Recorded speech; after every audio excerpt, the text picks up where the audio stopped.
हाय दोस्तों, मैं हूँ शिवानी कुमारी और आज हम आपको 12th 100 मार्क्स एलएल इंग्लिश में आपका जो 6 चैप्टर है द आर्टिस्ट। तो आज हम आपको द आर्टिस्ट चैप्टर का लॉन्ग क्वेश्चन आंसर बताएंगे और इससे पहले वाले वीडियो में हम आपको शॉर्ट क्वेश्चन आंसर सारा बता चुके हैं। तो यदि आप वो वीडियो नहीं देखे हैं पहले वो वीडियो देखिए, उसके बाद ये देखिए, ठीक है। पहले शॉर्ट क्वेश्चन आंसर समझ में आएगा, उसके बाद ही लॉन्ग क्वेश्चन आंसर समझ में आएगा। तो आप देख लीजिएगा अगर वो वीडियो जो नहीं देखे हैं और जो देखे हैं तो वो ये वीडियो देख सकते हैं, ठीक है। आइए, फर्स्ट नंबर क्या है? हु वाज सेवी, व्हाट वाज हिज हॉबी। सेवी कौन था और उसका क्या हॉबी था, ठीक है। सेवी कौन था और सेवी का क्या हॉबी था। तो देखिए, Sebi was a 12 years old Japanese boy, his hobby was collecting gods. Sebi जो था एक 12 साल का जापानीज लड़का था, ठीक है। और उसका शौक था लौकी इकट्ठा करना, ठीक है। उसका हॉबी था लौकी इकट्ठा करना, ठीक है। आइए सेकेंड नंबर देखते हैं। Why did Sevi's teacher become angry with him? Was his anger justified? तो देखिए इसका हिंदी क्या है। सेवी के जो शिक्षक थे,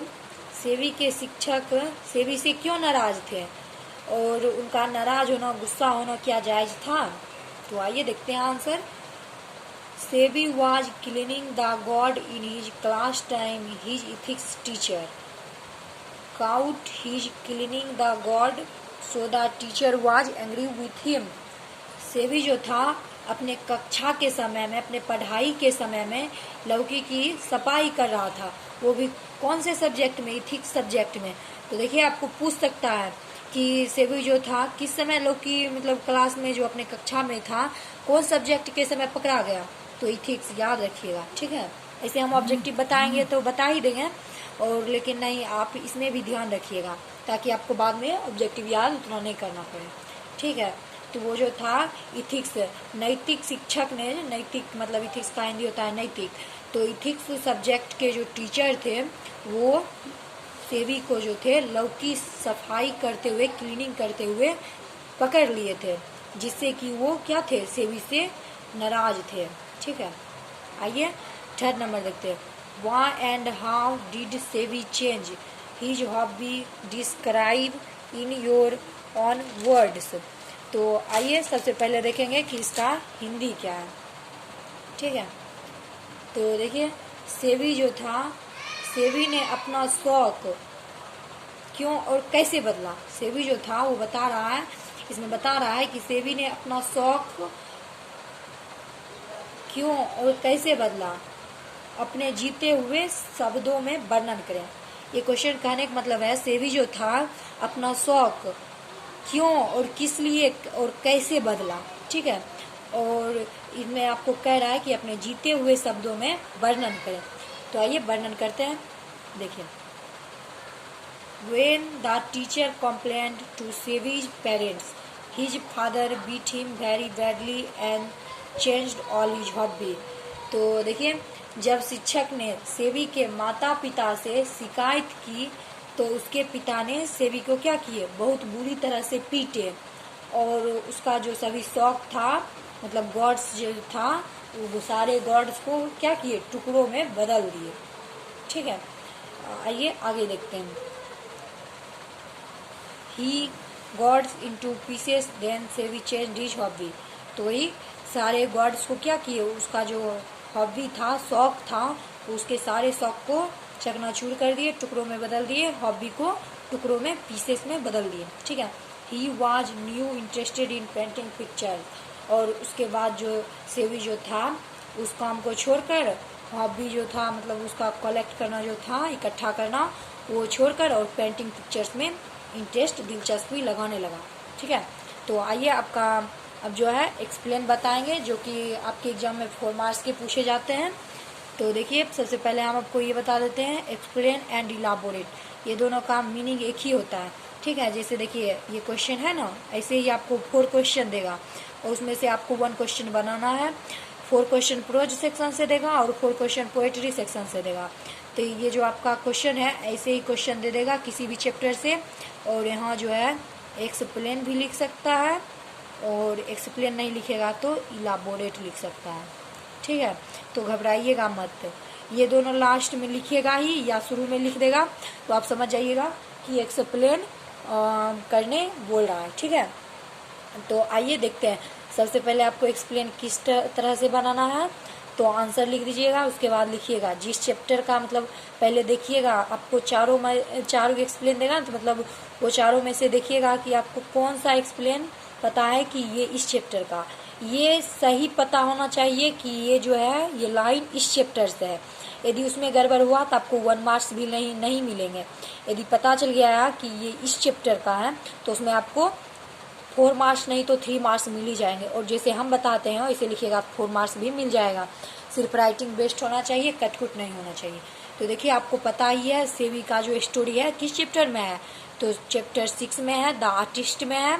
तो आइए देखते हैं इसका जो हिंदी होगा क्या होगा। The views of Sevi's father about him and his hobby.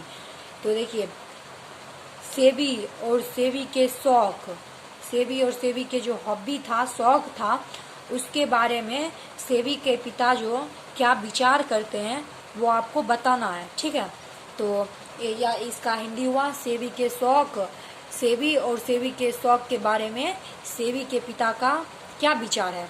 तो आइए देखते हैं। आंसर है the given line is taken out from the chapter of the artist. यहाँ पे अर्थ लिखा गया था लिखने time, sorry, the artist.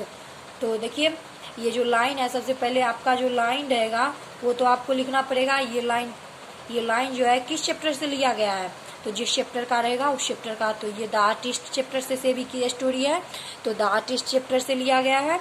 It has been composed by Siga Nyoa, और द आर्टिस्ट चैप्टर के जो राइटर हैं सिगा नयोआ। ठीक है, सिगा नयोआ वाज बोर्न इन 20 फरवरी 1983, और सिगा नयोआ जो थी उनका जन्म कब हुआ था, 20 फरवरी 1983 ईस्वी को। सिगा नयोआ वाज डाइड इन 21 अक्टूबर 1971, और सिगा नयोआ जो थी वो कब मरी थी, तो 21 अक्टूबर 1971 ईस्वी को।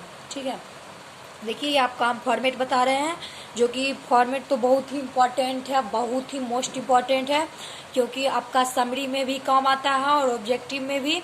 समरी और एक्सप्लेन में तो फिक्स ही है कि आपको फॉर्मेट लिखना ही पड़ेगा, और उसके बाद देखिए आपका ऑब्जेक्टिव भी इससे बहुत सारा, मानिए पूछ दिया सिखाने आवाज बोर्न इन, सिखाने आवाज डाइड, तो 2 मार्क्स आया ना, इसीलिए मतलब अच्छा से ध्यान दीजिएगा। ठीक है, तो वो कब मरे थे, 21 अक्टूबर 1971 ईस्वी को।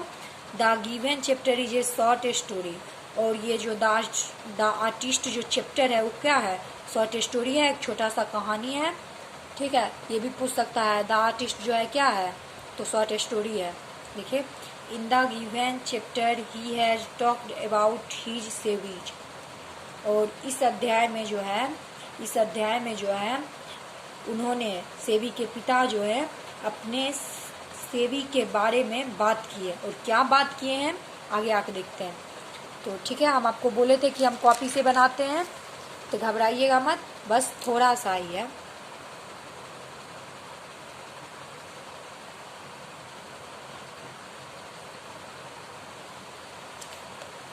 देखिए यदि आपको कष्ट होता है तो बहुत माफ़ी चाहते हैं दिल से, बट हम कॉपी में लिख के ही बनाते हैं। देखिए आप लोग को समझ आ जाए यही काफ़ी है, कैसे लिखना है ये भी आपको समझ आ गया होगा, तो इसीलिए हम कॉपी में बनाते हैं। ठीक है, मेरी वजह से आपको कोई प्रॉब्लम हो तो सॉरी बोल रहे हैं। ठीक है, आइए देखते हैं। तो उधर आपका फॉर्मेट था, फिर 1 लाइन बीच में गैप दीजिएगा, उसके बाद लिखिएगा according to the author Siga Nyoa Sevi's father did not like his hobby. लेखक के अनुसार सिगा नयोआ जो थे उनके अनुसार Sevi's father did not like his hobby.